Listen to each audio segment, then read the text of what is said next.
રામ રામ, સીતારામ, મજા બધાય. અને ખાસ આપણા વિડીયો પસંદ આવે તો લાઈક બધાય કરજો.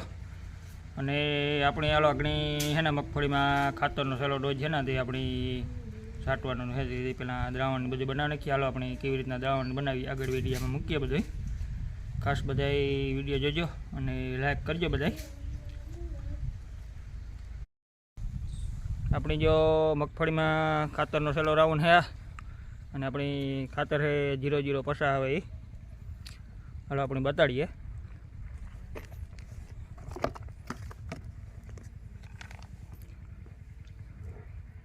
આપણી ખાતર છે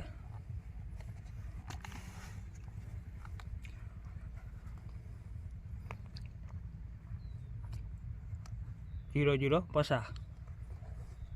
આપણી જો હવે સેલો રાઉન્ડ છે ખાતરનો. આપણી હવે 10 દી ઉભે 15 દી ઉભે મગફળી તે આપણે આ સેલો રાઉન્ડ ખાતરનો લઈ જઈએ. અને આપણી આ ખાતરની છે ને થોડુંક ઓગરાવું આપણી વહેમું લાગે એટલે આપણી ગરમ પાણી થોડુંક માપી કરી લીધું ઉફારું, બહુ અત્યાથી ગરમ નહીં અને માપી 2 લીટર જેટલું કરી લીધું આપણે ગરમ પાણી. પછી આપણી આ ડોલમાં આવી રીતે નાખી દીધું. પહેલાં 2 લીટર પાણી નાખે પછી ખાતર આપણી નાખવાનું આપણી જો 4 કિલો લેવા ખાતર તે 4 કિલો ખાતર આપણી એમાં અંદર ભેગું નાખી દીધું ડોલમાં. અને થોડું ઉફારું પાણી ગરમ પછી આપણી એકદમ હલાવી નાખ્યું એટલે ઓગરે ગુને ઘડીકમાં ઓગરતું નથી. આપણે ગરમ થોડું પાણી હોય ને તો ઓગરે જાય કંઈ ઘા, અને બહુ ઠંડુ પાણી જો હોય ને તો ઘડીકમાં ઓગરતું નથી. એટલે થોડું ગરમ પાણી હોય ને તો ખાતરનું ઓગરવામાં રિઝલ્ટ સારું બહુ હોય.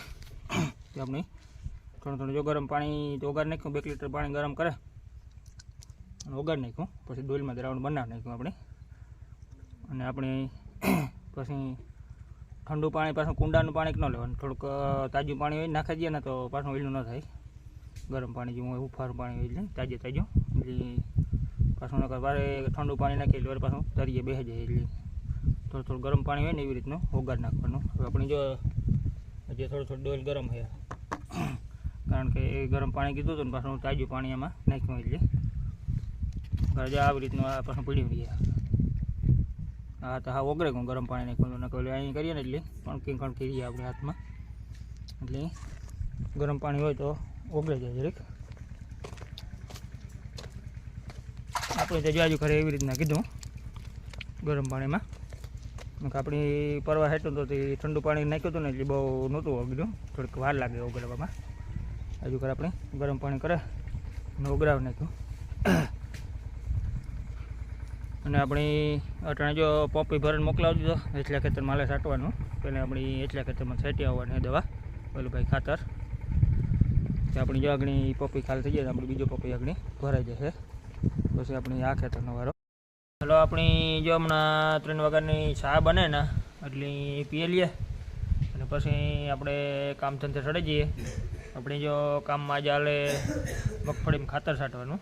ચાલો આપણી જો આપણી ચા પાણી પીએ લઈએ પછી આપણે ખાતરનો છાંટવાનું છાંટ નાખીએ તો આપણે જો 4 બેરલ છાંટવાના.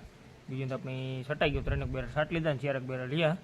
આપણે આગળ જો કડક ચા પીએ લઈએ અને પછી કામ ધંધે ચડાઈ જઈએ.